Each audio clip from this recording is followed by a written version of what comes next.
না দেখুন, গতকালকে যে এক্সিট পোল যে রুঝান আমাদের সামনে এসছে, তাতে বিভিন্ন সংবাদ মাধ্যম, বিভিন্ন যে সমীক্ষা হয়, বুথ সমীক্ষা, সেখানে আমাদের ভারতীয় জনতা পার্টি বা এনডিএ অ্যাবসলিউটলি মেজরিটি দেখাচ্ছে। এবং গতকালকে আমি বলেছি যে আমাদের যে ভারতবর্ষের যশস্বী প্রধানমন্ত্রী নরেন্দ্র মোদী যে লক্ষ্যমাত্রা রেখেছিল যে আপনি বার 400 পার, সেই সংকল্পকে সামনে রেখে আমাদের ভারতীয় জনতা পার্টি সেটা আমরা সবাই মিলে কাজ শুরু করেছিলাম। এবং সেই লক্ষ্যমাত্রা গতকালকার এক্সিট পোলও সেই লক্ষ্যমাত্রা আমরা দেখতে পেয়েছি। কোনো কোনো যে সমীক্ষা সেটা সেখানে 350, 360, 370 দেখানো হয়েছে, কিন্তু আমি মনে করি 4 তারিখ আস্তে আস্তে সেটা 400 পার হয়ে যাবে। কারণ ভারতবর্ষের মানুষ মোদিজির যে গ্যারান্টি, বিকশিত ভারতের যে গ্যারান্টি, মোদিজির উপর আস্থা রেখেছে এবং সেই সংকল্পেই মানুষ ভোটদান করেছে। আশা করি 400 পার যে সংকল্প সেটা বাস্তবের দিকে এগিয়ে যাচ্ছে। এক্সিট পোল সেটা দুধ কা দুধ পানি কা পানি হয়ে যাবে। কিসের ভিত্তিতে তারা নির্বাচন লড়েছে? তাদের ইস্যু কি? তারা যারা এনডিএ বলছেন তাদের অর্ধেক নেতা জেলে গেছেন, আরো কিছু নেতা অপেক্ষা করছেন জেলে যাওয়ার জন্য। তারা ভারতবর্ষের দিশা দেখাবে, যেখানে ভারতবর্ষের প্রধানমন্ত্রী বিকশিত ভারতের কথা বলছেন 2047-এ। মোদিজি আজকের কথা বলছেন না, মোদিজি 2047-এ ভারতবর্ষ কিরকম হবে তার রূপরেখা তৈরি করছেন। যুবকদের ভারত, মহিলাদের ভারত, কৃষকদের ভারত, সাধারণ মানুষের ভারত, সেটা 2047-এ ভারতবর্ষ কি হবে সেটা দেখানোর স্বপ্ন দেখাচ্ছেন, সেটা করার গ্যারান্টি দিচ্ছেন মোদিজি। আর তাদের কাছে কোনো নীতি নেই, আদর্শ নেই। তাদের নেতা পাপ্পু রাহুল গান্ধী বলছেন চুটকিও মে গরিবি হটা দেगा। আর চুটকি মে, যখন সাংবাদিকরা আপনারাও প্রশ্ন করেছেন চুটকি মে কেসা হোগা গরিবি হটাও, তো তারপর আর কথা বলতে পারছে না। কাজেই তাদের কাছে কোনো আদর্শ নেই, কোনো নীতি নেই, মানুষের জন্য কি করবে তার কোনো গ্যারান্টি নেই। তো গ্যারান্টি যদি হয়ে থাকে, আমাদের মোদিজি গ্যারান্টি দিয়েছেন, সেই সংকল্পে ভারতবর্ষের মানুষ তৈরি হয়েছে। মোদিজি কি বলছেন যে এই যে 10 বছর কাজ করেছে এটা মাত্র ট্রেলার, পিকচার আরো বাকি হে। তো ট্রেলারে যদি এত কাজ করে থাকে, আসল পিকচারে কি কাজ করবে? আমি মনে করি এই বিকশিত ভারতের কথা যে মোদিজি বলছেন তার যে গ্যারান্টি নিয়েছেন তাতে মানুষ পূর্ণ আস্থা রেখেছে এবং 4 তারিখের পর দুধ কা দুধ পানি কা পানি হয়। বিজেপি কি 4 তারিখের জন্য একদম পুরা প্রস্তুত। আমাদের দুটি আসনেই আমাদের তারা যেমন এক্সিট পোল দেখিয়েছে, আবার ইন্ডিয়া ব্লকের তরফ থেকে তারাও তো তাদের সমস্ত নেতৃত্বের বৈঠক শেষে তারাও তাদের সংখ্যা দিয়েছে, যদিও তারা এক্সিট পোল বলে কিছু বলেনি। তাদের নেতৃত্বের সঙ্গে কথা বলে রাজ্যের তথ্য নিয়ে তারা তো হিসেব দিয়েছে, তারা তো বলছে তারা সরকার করবে।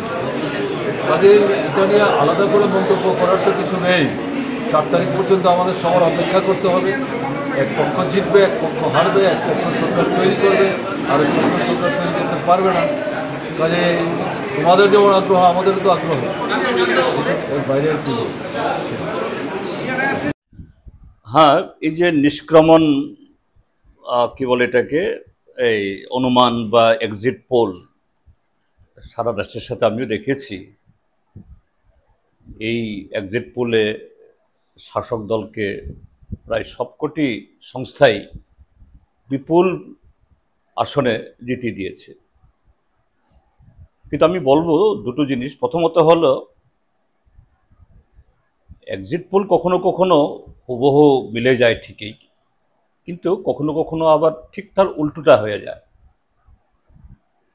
2004 সাল এবং সে বছরে অটল বিহারী বাজপেয়ীর পক্ষে একটা হাওয়াও ছিল। অটল বিহারী বাজপেয়ী একজন ব্যক্তিত্ব হিসাবে আজকের যিনি প্রধানমন্ত্রী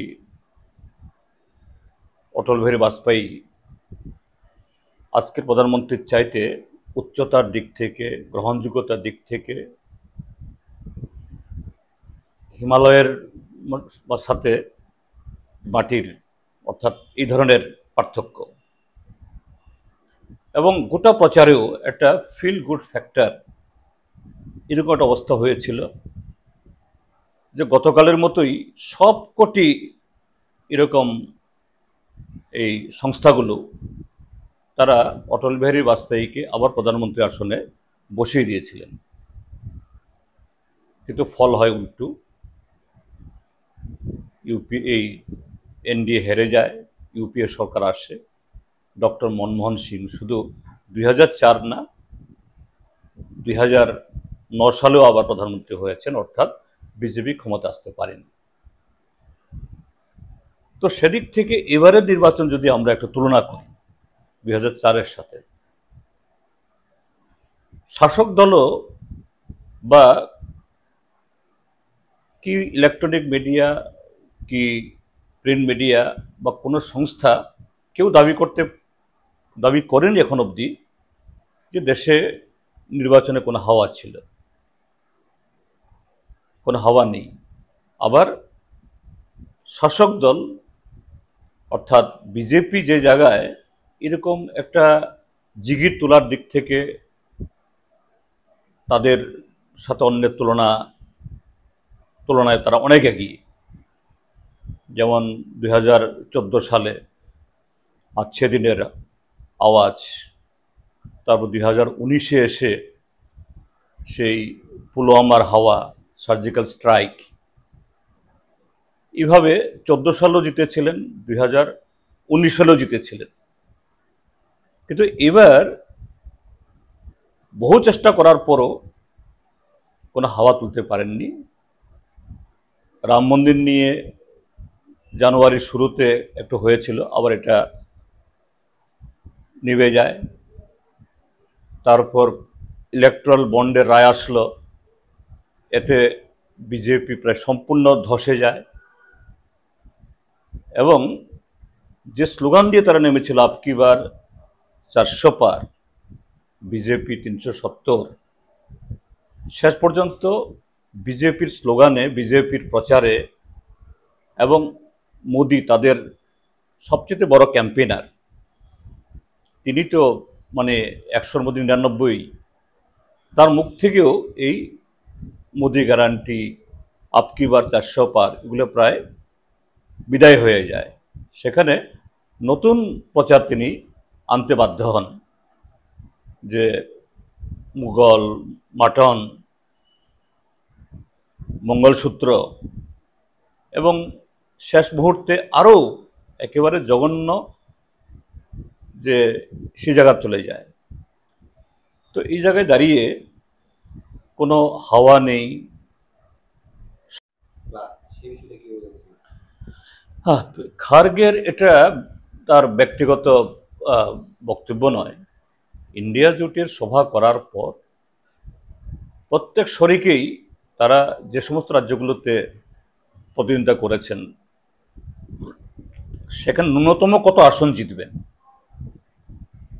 কারণ এটা তো সবাই দেখেছেন যে কংগ্রেস এক্সিট পোলে অংশগ্রহণ করবে না বলে আগাম ঘোষণা দিয়েছিল, কিন্তু পরবর্তী সময়েতে যে সাংবাদিক সম্মেলন থেকে তিনি 295 সংখ্যা বলেছেন, সেখানে আবার বলেছেন যে না, আমাদের সমস্ত শরিক দলের সদস্যরা, নেতৃত্ব, তারা এই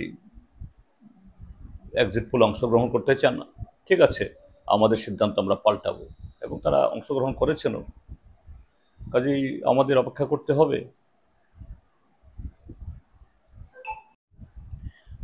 না, একটা অংশ তো স্বাভাবিক, কারণ এরকম এক্সিট পোল সবাই দেখে, এক্সিট পোলের যা অনুমান মাঝে মধ্যে সত্যিও হয়, স্বাভাবিক।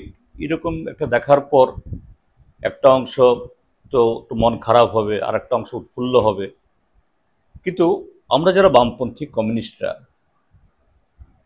আমাদের কাছে নির্বাচনে লড়াই করা একেবারে জিততেই হবে, না জিতলে পরে আমাদের সব শেষ, আমরা কখনোই এইভাবে এটাকে নিই না। আমাদের কাছে এটা একটা রাজনৈতিক সংগ্রাম। নির্বাচনের যে প্ল্যাটফর্মকে ব্যবহার করে আমরা ম্যাক্সিমাম লোকের কাছে পৌঁছার একটা চেষ্টা, আমাদের একটা এই সুযোগ আমরা মনে করি। হ্যাঁ, অবশ্যই সেই জায়গায় জিতবার অবস্থা যেখানে তৈরি হয়, জেতার চেষ্টা তো করতেই হয়। না জিতলে পরে সেখানে দলকে টিকিয়ে রাখা ফলোয়ারদেরকে এই ধরে রাখা কঠিন হয়, জেতবার চেষ্টা তো আছেই, কিন্তু এই এরকম রেজাল্ট হয়েছে বলে তো আমাদের মন খারাপ করে বসে থাকার কোনো সুযোগ নেই। লড়াই তো করতে হবে, আরও মজবুত করতে হবে। তার মধ্য দিয়ে যদি আরও দুর্বলতা চিহ্নিত হবে, যদি হয়ে থাকে, আগামী দিন যাতে এটা না হয় সেদিকে দেখতে হবে। That the election commission is playing ensuring a level playing field for the opposition and the ruling party. No, not at all. From day one, you know, from day one, you have all witnessed. It's not the political party, the people, that's the common citizen. They have all witnessed that the election commission is not at all fair in their dealing with political parties. So much of hate speech has been delivered by the Prime Minister, just to divide the society in the name of religion, caste, community, creed. But have you ever seen even a show cause notice being served to the Prime Minister? Is he above the law? Is the Prime Minister above the law? What does it speak? It speaks that the election commission, with a partial motive, is trying to aid and abet the party in power, lest it ought to have acted in the manner in which the specifications are being laid down clearly in various guidelines. But it has not acted. Obviously, there was not a level playing ground. But in spite of all the odds, in spite of complete favorism toward the party in power, the people will be teaching the election commission, the BJP, a befitting lesson in these elections. What about how do you see that the exit polls are way far away from the real India? The exit polls are completely concocted and fabricated with a motive of to serve the political interest of the party in power. These are far away from the truth. I'll just give 2-3 examples, and the people can well understand. In Haryana, there are 10 seats. What has been projected in Zee News and in Aaj Tak, that BJP is going to get in between 16 to 18 seats, whereas there are only 10 seats. In Bihar, they projected LGP, that LGP is winning 4 to 6 seats, whereas the LGP is contesting in only 5 seats. In Tamil Nadu, they have projected Congress is going to get in between 13 to 16 seats, whereas Congress is contesting only 9 seats. This shows that the people who have manufactured all these data, they are not well acquainted with the reality.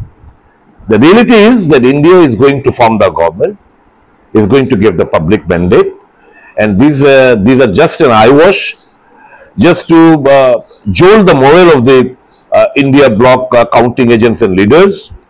And I believe on 4th, when the counting will take place, you will just see the reverse of what has been projected in various TV channels in the name of exit polls. I am very much optimistic that India bloc is going to form the government with a handsome majority. না, কেউ দুর্বল হবে? আমরা আগের থেকেই জানতাম এই জিনিসগুলো করবে, কেন দুর্বল হবে?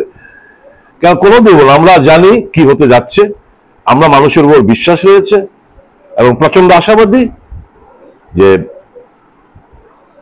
ইন্ডিয়া ব্লক দেশে সরকার গঠন করতে চলছে। আমার শুধু একটাই অনুরোধ থাকবে সমস্ত দলের নেতৃত্বের কাছে, আমরা আমাদের দলের কর্মীদের দায়িত্ব আমরা নিতে পারি। আহ্বান রাখবো বিজেপির দলের নেতৃত্ব, মুখ্যমন্ত্রী, বিজেপি সভাপতি, কমিউনিস্ট দলের বন্ধুরা, অন্যান্য তীব্রমতার বন্ধুদের কাছে, what ever the outcome is, সুনিশ্চিত করতে হবে আমাদের যে কোনো ধরনের গন্ডগোল, মারপিট, বাড়িঘর ভাঙচুর যেগুলো বিগত দিনগত হয়ে আসছে, সেগুলো যেন পুনরাবৃত্তি না হয়। Let us all pledge to put a full stop to all this violence, post-political violence. At the end of the day, BJP is our brothers, CPM are our brothers, son of the soil. কেন রক্তপাত ঘটবে, কেন বাড়ি ঘর ভাঙচুর হবে, কেন হেনস্থা হতে হবে? এই জিনিসের আমরা একটা ফুল স্টপ দিতে চাই। আমার আশা রাখবো প্রত্যেকটি রাজনৈতিক দলের কাছে তারা যেন সেটা সুনিশ্চিত করে। So there is দেখুন, আমরা প্রচন্ড আত্মবিশ্বাসী। ইন্ডিয়া জোট কেন্দ্রে সরকার গঠন করবে। এক্সিট পোল আমাদের আগেই জানা ছিল গদি মিডিয়া কি প্লে করতে যাচ্ছে, কিছু কনকপ্টেড এবং ভেস্টেড ইন্টারেস্টেড হয়ে তারা এনডিএ জোটকে দেখিয়েছে একটা ক্লিন সুইপ করার মতো। এবং সে করতে গিয়ে কালকে আপনারা নিশ্চয়ই দেখেছেন, আমি জি নিউজ এবং আজ তকের কথাই বলি, এটা দিয়ে বুঝতে পারবেন। আমরা সবাই জানি হরিয়ানায় 10টা সিট রয়েছে। এখানে বিজেপিকে দেখাচ্ছে হরিয়ানাতে 16 থেকে 18টা সিট বিজেপি জিততে চলছে হরিয়ানায়। সিট কটা রয়েছে? সর্বমোট 10টা। তেলেঙ্গানায় কংগ্রেস কন্টেস্ট করছে 9টা। কংগ্রেসকে দেখিয়েছে 13 থেকে 16টা কংগ্রেস জিততে চলছে তামিলনাড়ুতে। বিহারে এলজেপি কন্টেস্ট করছে 5টাতে। বিহারে দেখিয়েছে যে 4টা থেকে 6টা অব্দি এলজেপি জিততে চলেছে। কন্টেস্টই করলো 5টা, দেখাচ্ছে 6টা অব্দি ওরা জিততে চলছে। কাজে এই ফিগার গুলো হচ্ছে বসানোর উদ্দেশ্য হচ্ছে শাসক গোষ্ঠীর তল্পি বাহক হয়ে মানুষকে বিভ্রান্ত করার জন্য, কাউন্টিং এজেন্টসদের বিভ্রান্ত করার জন্য, কারচুপি করতে যাতে সহায়তা পায়, একটা স্নায়ুযুদ্ধ। এই স্নায়ুযুদ্ধে যাতে ইন্ডিয়া জোট হেরে যায় সে উদ্দেশ্য নিয়ে ওনারা করেছেন।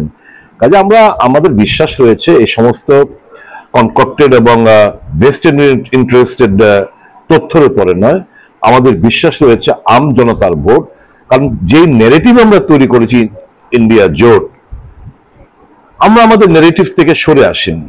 আমাদের ইস্যু ছিল মানুষের স্বার্থে, মানুষের যে মনের কথাগুলো সেগুলো আমরা ইন্ডিয়া ব্লকের যত সব নেতৃত্বরা রয়েছেন আমাদের ওই এজেন্ডার উপরে আমরা কথাবার্তা বলেছি। দুর্ভাগ্যবশত ভারতীয় জনতা পার্টি তারা তাদের নেগেটিভই ঠিক করতে পারেনি। তারা হিন্দু মুসলমান, মন্দির মসজিদ,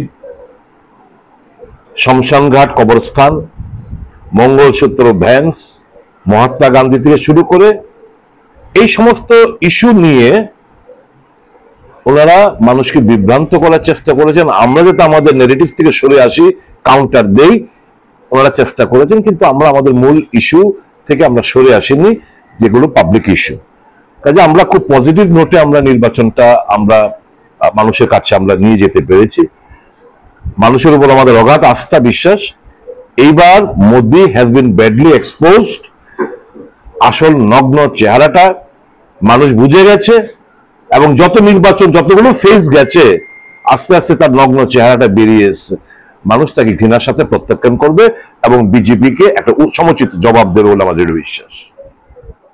Sir, what do you think?